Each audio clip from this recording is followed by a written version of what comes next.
अब सुनिए, अगर किसी बात कर रहे हैं 2D की बात कर रहे हैं, 2 डायमेंशन, तो एक्स एक्सिस ले रहे हैं यहाँ पर और वाई एक्सिस ले रहे हैं, ठीक है। जैसे मान लीजिए हमारे पास एक वेक्टर कुछ ऐसा दिया हो और इसका यूनिट मतलब मैग्नीट्यूड हमें दिया हो 2 न्यूटन, मैग्नीट्यूड हमें दिया हो 2 न्यूटन। इसको थोड़ा सा रिवर्स सोचिएगा, अगर मैं यहाँ का पॉइंट आपको देता, x का कोऑर्डिनेट देता मैं आपको और y का कोऑर्डिनेट देता मैं आपको, मान लीजिए मैं ऐसे देता यहाँ पर x, y दे देता। x का मतलब ये होगा कि x एक्सिस में x यूनिट चलेंगे और y का मतलब हो गया y एक्सिस में y यूनिट चलेंगे। अगर मैं आपको पोजीशन वेक्टर लिखने के लिए कहता तो आप ये पोजीशन वेक्टर इसको लिखते r vector is equal to x axis में तो x और x एक्सिस में है तो i कैप, y एक्सिस में है तो j कैप, ऐसे लिख देते, कोई दिक्कत नहीं था। तो क्या ये वही पोजीशन वेक्टर है, बट उसका हमें क्या दे दिया गया है, केवल मैग्नीट्यूड दे दिया गया है। मतलब हमें इस वेक्टर का केवल मैग्नीट्यूड दे दिया गया, मान लेते हैं 2 न्यूटन दिया हुआ है। बात समझिएगा। अब सवाल ये आता है कि अगर मैं ध्यान से देखूं तो 2 न्यूटन उस पूरे वेक्टर का रिजल्टेंट है।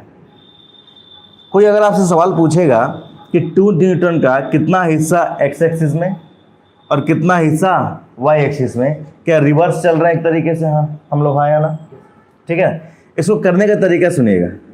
x एक्सिस से मान लीजिए हम एंगल ले लेते हैं थीटा, थीटा आप y एक्सिस से मान सकते हैं क्या? बिल्कुल मान सकते हैं। तो प्रोसेस समझना कि थीटा हमने x एक्सिस से ले लिया हमने, और एक राइट एंगल ट्राइंगल बनाएंगे कुछ इस तरह से। अब इस वेक्टर का प्रोजेक्शन हम यहाँ पर लेंगे x एक्सिस पर, कुछ ये हो जाएगा, और इस वेक्टर का प्रोजेक्शन परपेंडिकुलर कुछ ऐसा हो जाएगा। अभी आगे देखेंगे ना तो triangular law of vector addition भी जैसा दिखेगा हमें, जैसा आप देखेंगे ये वेक्टर है, हेड है और दूसरे वेक्टर का टेल कनेक्टेड है, तो triangular law of vector addition जैसा लगेगा। लेकिन फिलहाल अभी नहीं पढ़े हम लोग, तो कुछ ऐसा कह सकते हैं कि इस वेक्टर का 2 हिस्सा है, एक हॉरिजॉन्टल हिस्सा और एक वर्टिकल हिस्सा, और इस वर्टिकल हिस्से को हम पैरेलली शिफ्ट कर दें तो ये यहाँ पर आ जाएगा। तो पहले भी ट्राइंगल में बात करते हैं। थीटा के सामने वाला साइड क्या कहलाता है? परपेंडिकुलर, राइट एंगल ट्राइंगल है।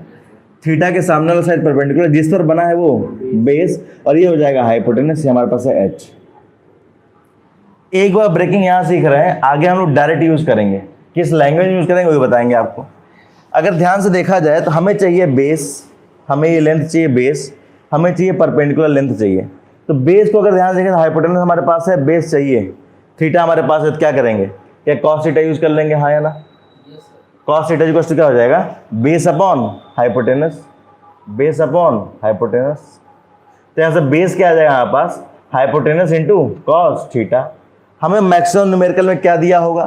तो वेक्टर का क्या जी? Cos theta equal to base upon hypotenuse, cos, इसका रिवर्स क्या होता है?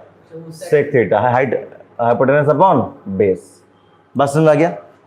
अब सुनिएगा, मैक्सिमम न्यूमेरिकल में आपको क्या देगा? एक वेक्टर दे देगा। वेक्टर को या तो इस फॉर्म में दिया होगा, आपको मैग्नीट्यूड लिखना होगा, या तो इस फॉर्म में दिया होगा, हमने मैग्नीट्यूड डायरेक्ट हमें मैग्नीट्यूड दिया होगा। अगर इस फॉर्म में दिया है तो x कंपोनेंट हमारे पास है, y कंपोनेंट हमारे पास है। अगर मैग्नीट्यूड के फॉर्म में है तो x कंपोनेंट और y कंपोनेंट फाइंड करना है। तो यहाँ से हमें क्या मिल जाएगा? b इक्वल टू क्या हो जाएगा? h cos थीटा, और h हमें गिवन होगा पहली बार। बस समझ आ गया? यानी थीटा जिस साइड से लगा है, समझिएगा लैंग्वेज को, थीटा जिस साइड से लगा है वो हाइपोटेनस इंटू कॉस थीटा हो जाता है। वेल हाइपोटेनस इज जो वेक्टर हमारे पास वही है। और अगर परपेंडिकुलर की बात करें तो हमें परपेंडिकुलर चाहिए और हाइपोटेनस में रिलेशन चाहिए, कौन देता है? ये sine theta. Sine theta equal to क्या होता है? Perpendicular upon hypotenuse. ये छोटे छोटे फॉर्मूले हैं, रिक्वायर्ड है कि याद होने चाहिए, याद हो जाएंगे। अच्छा मान लीजिए अगर भूल गए, नहीं याद है, तो एक बार जब बोर्ड पे सामने कोई चीज़ आ जाती है ना, तो ये अब आपकी जिम्मेदारी है कि वो भूले ना। बात समझ गए ना?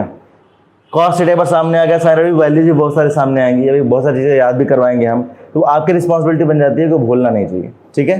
तो अगर भूलेगा नहीं तो प्रोसेस स्मूथ हो जाएगा। तो परपेंडिकुलर क्या आ जाएगा? Hypotenuse into sine theta. क्या यहाँ तक बात क्लियर है?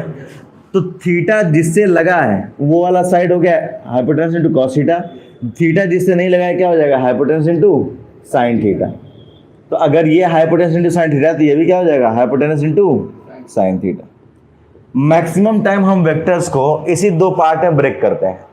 ऐसे वेक्टर 2 न्यूटन का दिया होगा, थीटा दिया होगा, तो थीटा जिससे लगा है 2 इंटू कॉस थीटा, थीटा जिससे नहीं दिया है 2 into sine theta, 2 into cos theta, 2 into sine theta, बार बार फ्रिक्वेंटली यूज होता है ये। बात समझ में आ गया? इसको नोट करिए जरा।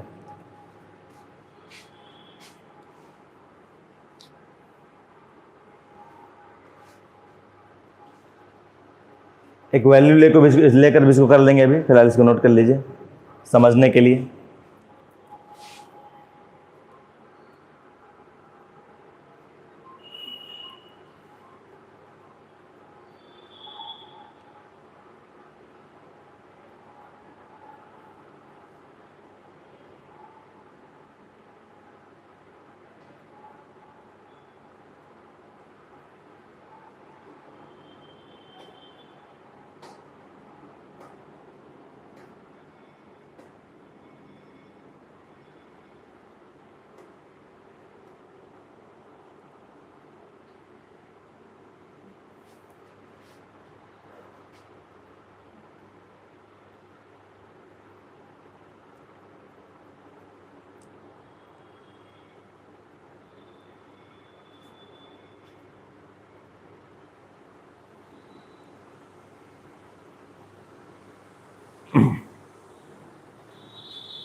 चलिए,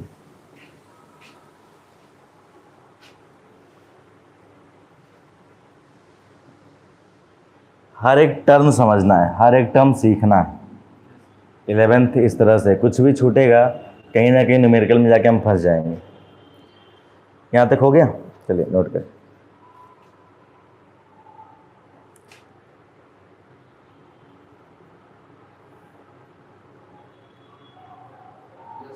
सुनिए, मान लीजिए अगर थीटा, ये एच हमें 2 न्यूटन देकर थीटा 30 डिग्री दे देता, थीटा 30 डिग्री दे देता, तो ये बताइए बेस बेसिकली क्या है? एक्स ही है क्या?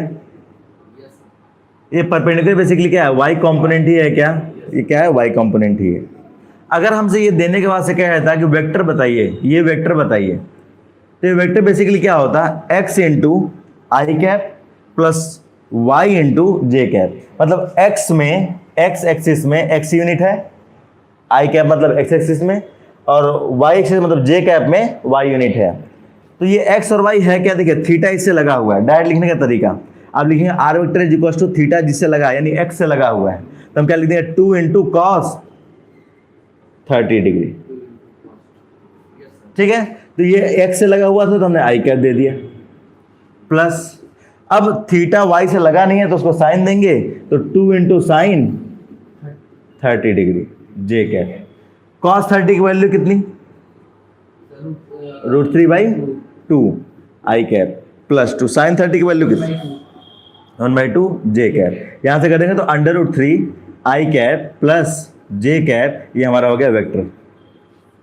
तो अगर हमें केवल वेक्टर का मैग्नीट्यूड दिया हो और किसी भी एक्सिस से थीटा दिया हो तो हम वेक्टर को डायरेक्ट लिख सकते हैं, कोई दिक्कत?